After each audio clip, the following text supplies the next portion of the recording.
이번에 구입해본 그 카드 결제기인데요. 얘 같은 경우는 지금 스마트폰에 연결해서 스마트폰에 있는 그 이어폰 잭에 연결해서 사용할 수 있는 그 카드 결제기고요. 그 카드 그 결제 전용 단말기를 이용해서 하는 방법도 있지만 이제 그거 같은 경우는 기기 부피가 크고 또 매번 충전도 해야 되고요. 그리고 종이도 갈아 껴야 되고 뭐 그런 게 있는데 얘 같은 경우는 그냥 스마트폰에 꼽기만 하면 이 카드 인식되는 그 액세서리를 꼽기만 하면 간편하게 뭐 아무 스마트폰에나 꽂아서 자기 이제 본인 아이디로 로그인하면 뭐 결제를 할 수 있는 그런 간편성이 있는 거고요. 얘 같은 경우는 지금 요거 이제 구성품 요거 하나가 왔는데요. 딱 이게 끝입니다. 이게 딱 끝인데요. 지금 페이 앳이라는 곳에서 가입을 한 거고 메이드 인 차이나라고 써 있고 여기 이렇게 보면 이 틈 사이에 그렇게 그 이제 마그네틱 부분을 인식하는 그 안에 롤러 같은 게 내장이 돼 있고요. 뭐 안에 뭔가 구조가 있겠지만 스마트폰 이어폰 잭에 꽂아서 그 카드 인식 정보를 이어폰 잭으로 받는 거고요.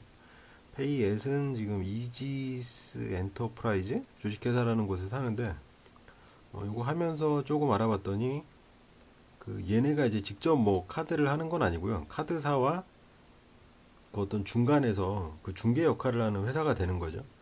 카드사에서 카드 결제를 할 수 있게 뭐 그쪽과 계약을 하고 그리고 이제 카드 결제가 필요한 뭐 사람들한테 모집을 해가지고 이 기기를 주고 이걸 카드를 긁으면 이 정보를 이제 페이앳에서 받아가지고 그걸 카드사에 넘기고 카드사에서 돈을 받아서 그걸 다시 전해주는 그러면서 중간에서 수수료를 이제 떼먹는 그런 중개 업체 중 하나인데요.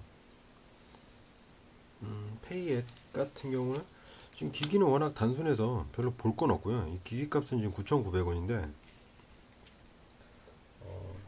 이제 요거를 한번 그 스마트폰으로 하는 게 간단하고 괜찮다고 하길래 몇 군데 한 두세 군데 정도 알아봤는데 페이 앱이 있고 이제 페이 앱이 있더라고요. 근데 지금 페이 앱 같은 경우는 뭐 이 계정을 일단 하나 만들고 거기에 기계를 요런 기계를 5개까지 사가지고 긁을 수가 있더라고요.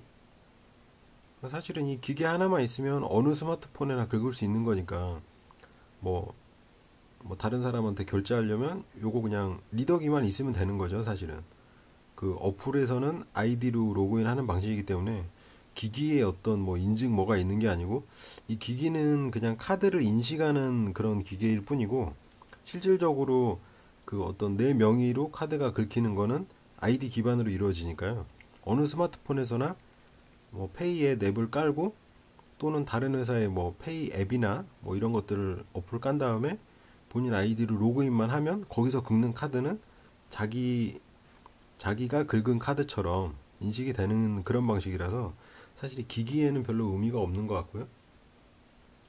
그리고 특징적인 거는 지금 페이 앱 같은 경우는 뭐 직원 계정이나 이런 게 있어가지고 밑에 서브 계정 같은 걸 여러 개 만들 수 있어서 뭐 체인점 같이 운영한다거나 아니면 뭐 다른 직원들이 긁은 것도 같이 통합으로 할 수 있는 그런 게 이제 돼 있고요. 그러니까 예를 들면 뭐 치킨집에서 그 배달원한테 각자 이 기기를 하나씩 주고 배달원이 각자 긁는 거를 이제 그 배달원 계정을 어떻게 만들겠죠. 그래가지고 배달원은 각자 계정으로 로그인을 하고 메인 계정을 본인이 가지고 있으면 정보는 본인만 볼 수 있고 뭐 직원들은 그 자기들이 긁은 것만 본다거나 아니면 뭐 그런 식으로 제한된 계정인 거죠. 그래가지고 이제 메인 계정을 다 나눠주면 보안상으로 좀 위험하기도 하니까요. 뭐 그런 식으로 운영도 할 수 있는 것 같고요. 그리고 프린터도 지원하고 이제 영수증 출력 같은 거는 문자로도 되고 이메일로도 보낼 수가 있는데 외부 프린터 와이파이나 블루투스 프린터를 지원한다고 되어 있고요. 그리고 이 기기 같은 경우도 여기 이제 이어폰에 꼽는 이런 단순한 기기인데도 이게 충전형이 있더라고요. 근데 얘 같은 경우는 지금 충전을 안 하는 건데 충전 안 한다 그래서 무조건 좋진 않겠죠. 아마 충전하면은 뭐 인식이 더 잘 된다든가 아니면 충전하는 이점이 아마 있을 걸로 생각이 되는데, 지금 얘 같은 경우는 충전을 안 하는 방식인데 그걸 꼭 좋다고 하기에는 그거는 잘 모르겠네요. 그리고 스마트폰은 대부분 스마트폰 이제 구형 스마트폰이 아니면 다 지원을 하더라고요. 뭐 옛날 뭐 갤럭시 2나 이런 그 안드로이드 버전 낮은 것들은 좀 지원을 안 하는 것 같고, 그게 이제 이, 이 액세서리를 지원 안 한다기보다는 이 액세서리를 인식해서 돌아가는 어플 같은 게 보통 9버전까지는 다 지원하지 않거든요. 지금 안드로이드가 5.0이죠, 아마? 롤리팝인가? 5.0까지 나왔으니까 뭐 한 3.0 이하까지 요즘에 나오는 어플들도 3.0 이하 지원하는 어플 아마 거의 없을 거예요. 보통 한 4.0 이상부터 지원하니까 그런 그 옛날 기기 중에 안드로이드 버전이 낮은 것들은 뭐 지원 안 한다고 보시면 될 것 같고요. 그리고 이제 이 기기 값이 한 9,000원 정도 하고, 요거랑 이제 비교해 본 게 페이 앱이란 데가 있어요. 여기는 지금 페이 앱이고요. 근데 페이 앱 같은 경우는 기기 값이 5만 원 정도 하고요. 다른 데도 보통 뭐 5만 원, 8만 원, 9만 원, 뭐 10만 원 이렇게 좀 비싼 편인데, 지금 페이 앱은 기기 값이 일단 좀 9,900원이니까 거의 만 원으로 알아본 곳 중에선 가장 저렴했고, 그리고 이제 가맹비라 그래가지고 가입비가 있는데요. 페이 앱은 가입비가 3만 원이고, 페이 앱은 가입비가 22만 원이더라고요. 근데 이제 가입비가 차이가 나는 이유가 뭘까 살펴보니까, 페이 앱 같은 경우는 가입비 22만 원에 기기값이 5만 원인데, 지원하는 이제 서비스 같은 게 꼭 카드를 긁지 않아도 뭐 그 수기 거래라 그러나요? 그냥 수기 거래처럼 다양한 방법을 지원을 해요. 그래가지고 내가 만약에 뭐 A가 B한테 카드 결제를 받고 싶은데 이 카드기를 가져가지 않고도 문자로 어떤 단축 주소를 주면 그 B가 그 단축 주소를 열어가지고 스마트폰에서 거기서 이제 그 인터넷 쇼핑몰처럼 결제 과정을 거쳐서 결제할 수 있는 방법도 있고, 뭐 ARS도 지원하고 다양한 방법을 지원하더라고요. 그런 데서 좀 차이가 있지 않나. 뭐 아마 관리비를 높게 받는 게 먼저 생겨서 그냥 이득권 때문에 그럴 수도 있겠지만, 뭐 서비스나 이런 거에도 차이가 좀 있을 것 같고요. 아니면 그 외에도 관리하는 어떤 부분에서 차이가 있으니까 가격이 높긴 하겠죠. 근데 이 페이 앱 같은 경우는 지금 뭐 따로 대리점이 없이 운영이 되는 것 같은데, 페이 앱 같은 경우는 이제 대리점이 있더라고, 그 밑에. 그러니까 이런 이 카드 결제기를 사용할 사람을 전문적으로 모으는 대리점이 있어요. 그래가지고 그 대리점에서 수수료를 뭐 얼마 이렇게 떼고, 결제 대금에서 뭐 얼마를 떼고, 나머지 수수료는 페이 앱이 먹고, 이런 식으로 그런 분배 구조가 있어서 아마 가입비가 좀 비싸지 않나 생각이 되는데요. 그리고 페이 앱은 가입비가 22만 원이면 뭐 결제에서 수수료 떼가는 게 한 3.4%, 한 3% 정도 떼가고, 만약에 가입비를 안 내고 이제 가입비를 0원으로 가입을 할 수도 있는데요. 뭐 결제하는 금액이 적다거나 뭐 이런 경우 가입비가 부담되면 그런 옵션을 선택할 수 있겠죠. 근데 가입비가 0원이면 대신 수수료가 7%로 올라가는, 7%면 한 4% 차이니까요. 100만 원 긋으면 한 4만 원. 그럼 뭐 한 달에 100만 원씩 1년에 한 1200 정도 긋으면 그것도 차이가 꽤 나네요. 48만 원이 되나요? 가입비 22만 원 내고 그냥 수수료 3%로 하는 게 나을 것 같고, 페이 앱 같은 경우는 가입비 3만 원에 얘도 이제 수수료는 3% 정도 되고요. 기기값은 만 원이고 그 정도가 되고요. 그리고 이제 한 달 관리비라 그래가지고 페이 앱은 관리비가 한 3천 원 정도 되고, 페이 앱 같은 경우는 관리비가 얼마더라? 페이 앱도 아마 3천 원인가? 그랬던 것 같은데요. 그 페이 앱하고 앱하고 두 군데를 비교해 보면, 페이 앱 같은 경우는 기기값 만 원에 가입비 3만 원에 수수료 3%인 건 동일하고요. 그리고 관리비가 3천 원 있으니까 처음에 초기 비용이 4만 원 들어가고 한 달에 들어가 필요한 금액이 이제 3천 원 정도가 된다는 거고요. 페이 앱 같은 경우는 가입비 없는 건 수수료가 높으니까 그거는 고려를 하지 않고, 가입비 22만 원에 기기값 5만 원에 그럼 벌써 27만 원이죠. 초기 비용 27만 원에 관리비가 3천 원인가 5천 원인가 그랬던 것 같은데, 그리고 수수료는 3% 정도로 이제 비슷비슷한 뭐 동일 비슷한 거고요.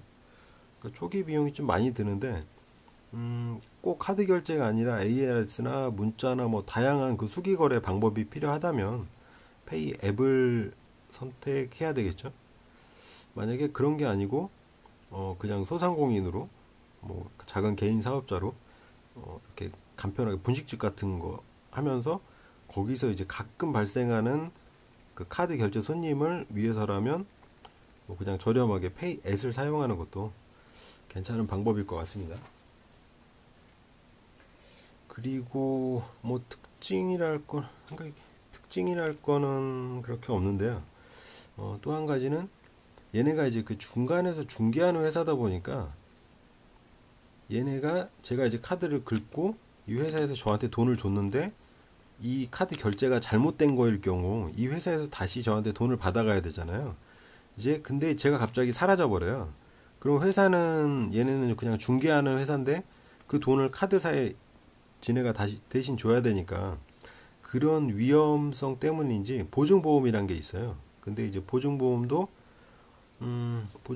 보증보험 금액도 뭐 기존의 거치금식에서 그 거치금이 너무 금액이 크니까 그 대신 이제 얼마의 보험료를 내고 그 어떤 보험사에서 거치금처럼 보증을 해주는 그런 역할인 것 같은데 그것도 한 몇만 원 정도 되더라고요. 근데 일단은 한 달에 거래 금액이 500 이하일 때는 보증보험을 들 의무가 없다고 하고요.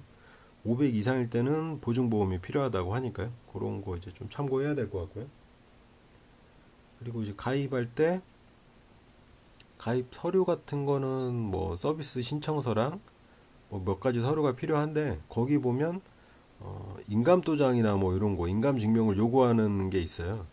근데 개인 사업자나 개인도 포함인지 모르겠는데 뭐 개인 사업자 같은 경우에는 인감증명 없이 그냥 신분증으로 대체가 가능하고 그 계약서에 찍는 것도 인감도장 아니고 사인이나 도장으로 그냥 간편하게 가능하다고 하니까요. 홈페이지에는 그냥 무조건 인감으로 돼 있는데 사실 인감이나 인감증명 같은 거는 뭐 대출 용도로도 쓸 수도 있고 조금 중요한 역할이기 때문에 조금 찝찝하죠. 그래서 문의를 해봤더니 뭐 만약에 개인 사업자인 경우에는 뭐 사인이나 도장으로 대체해도 되고 인감증명 대신 그냥 신분증 사본으로도 가능하다라고 하더라고요.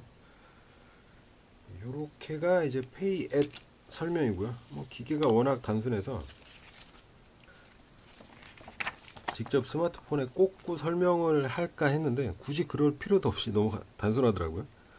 그냥 이런 식으로 이제 스마트폰에 위에 이어폰에 꽂으면 돼요. 꽂고 페이 앱을 설치한 다음에 어플을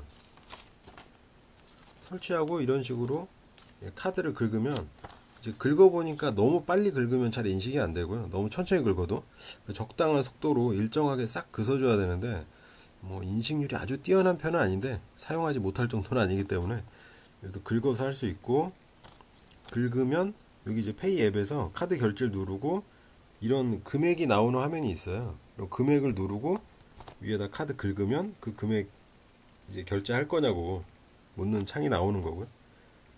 결제했다가 취소 메뉴도 여기 있기 때문에 조회해서 카드 결제 목록에서 선택해서 바로 그냥 취소도 할 수 있고요. 그리고 3G나 와이파이 상태 아무나 다 되는 것 같더라고요. 만약에 3G에서만 된다 그러면 요즘 뭐 은행 어플 같은 경우 보안 때문에 이제 3G 통신만 허용하는 경우가 있는데 얘는 지금 와이파이 켜놓고도 되는 거 보니까 와이파이도 허용을 하는 것 같더라고요.